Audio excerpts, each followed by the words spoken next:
Welcome to Continue Watching, where we talk about movies and TV shows that may have flown under your radar. In today's video, we're going to talk about the movie Predator: Killers of Killers. Predator: Killers of Killers is the 8th installment of the entire Predator series, and this is Dan Trachtenberg's second installment while revitalizing the franchise. Now, as this is a movie review and a soft plot summary, there are spoilers up ahead, so spoiler warning. You are ready now.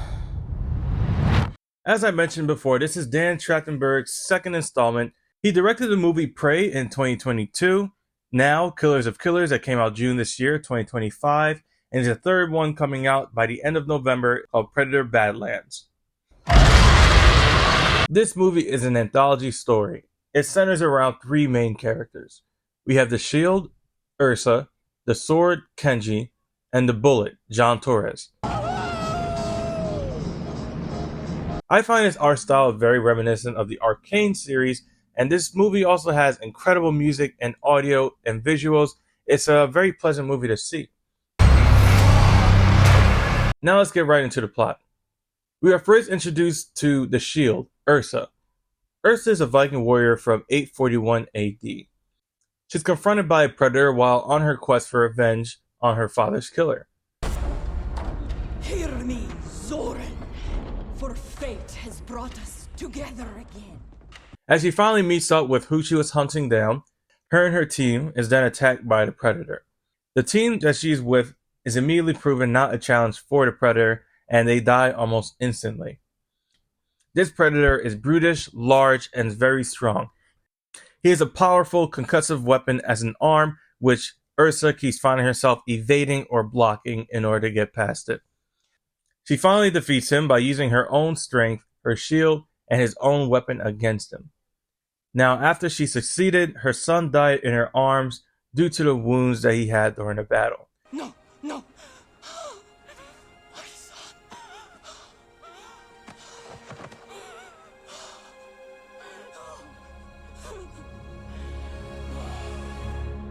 Shortly after, we see that she's on a ship. Now, on this ship, that's when we get introduced to our second character, the Sword. Kenji is from the year 1609. His father has forced him and his brother into a rivalry after we see a little flashback of them two getting along. He chose not to fight against his brother and puts his sword away. However, his brother, choosing to please his father, decided to give Kenji a pretty gnarly scar. This causes Kenji to run away. Shortly after, we see years has gone by and then their father has passed. So then his brother is presumed in charge. After the ceremony, we see Kenji sneaking his way back into the palace to get his revenge back onto his brother. After a few fights and a few ins and outs with a couple of guards, he finally goes toe-to-toe with his brother.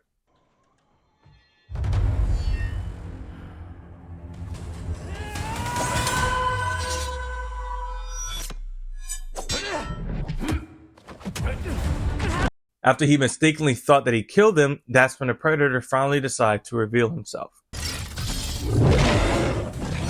This predator is more agile and stealthy than the last one. He uses a scorpion-style retractable chain, a spear, and a blade on his arm. He also uses his stealth to mimic Kenji's initial tactic when he was going up against his brother. Kenji manages to evade the predator and reaches outside, and that's when we see that his brother actually survived the fall. Kenji and his brother decides to fight side by side and work against defeating the predator. When they finally defeated the predator, Kenji and his brother reconcile just before he dies.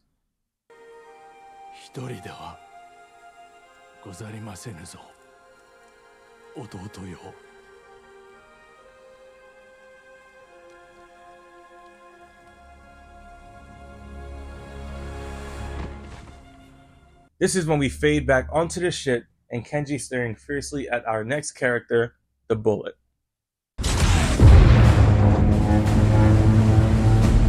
John Torres is from the year 1941. He's the son of a mechanic in Florida, and after some back and forth with his father hands him some drafting papers. Fast forward a little bit, and now we see that Kenji is working on a plane on a carrier ship. Now, after a plane lands onto their ship, Kenji notices that there is an alien weapon lodged inside of it. With this, he quickly deduces that they are under attack by not regular human enemies. He decides to fly up and warn the soldiers of the dangers ahead of them, but as soon as he gets up there, that's when the alien ship reveals itself.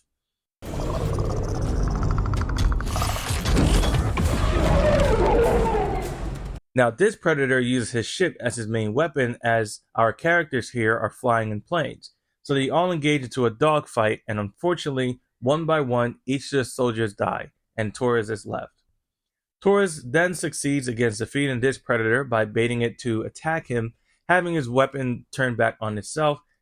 After this predator gets defeated, we flash forward. We see that John Torres is back away from the war, and then suddenly an alien ship appears.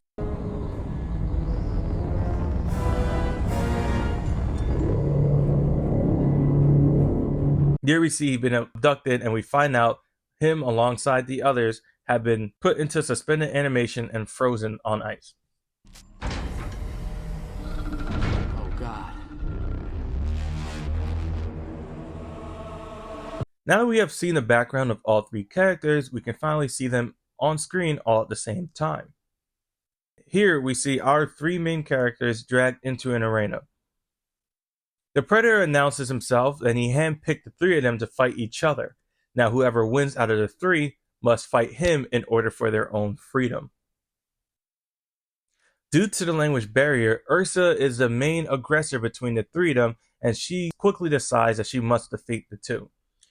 Now both Kenji and John Torres try their best not to do any harm towards Ursa, as they keep trying to not provoke her, but try to get her to understand that they need to work together. Gotcha. You said fight her. Ursa has a change of heart when John Torres kind of reminds her of the son that she had lost. And then that's when they finally decided to work together. Now, after fighting a dinosaur kind of a beast and a very brief fight against a predator, John and Kenji managed to escape with Ursa's self-sacrifice. From here, you see that the predator sends out ships after them and puts Ursa back under ice. In this sequence, though, you can see Naru from the Prey movie is also under ice. So this ending kind of sets up that there's going to be more movies to come, which is pretty great because I do enjoy this art style. My rating of this movie is a 4 out of 5. I really enjoyed the art and I really enjoyed the action. However, I do believe this movie would have been better as a small series, as this movie felt a bit short. It is focused on each person's individual fight, and it gives each character their own title card, like the shield, the sword, and a bullet, as if they're all going to need each other to successfully fight a big bad in the end. However, this is a big lackluster because in the end, they really just end up escaping and not really leaving any damage on the predator himself. Now, with watching Naru at the end of this movie, seeing that she's on ice, I see that there's a lot of people speculating that this is going to be a movie that keeps bringing back gone characters. I don't believe that's the case. I don't believe we're going to have a Marvel's Endgame style movie.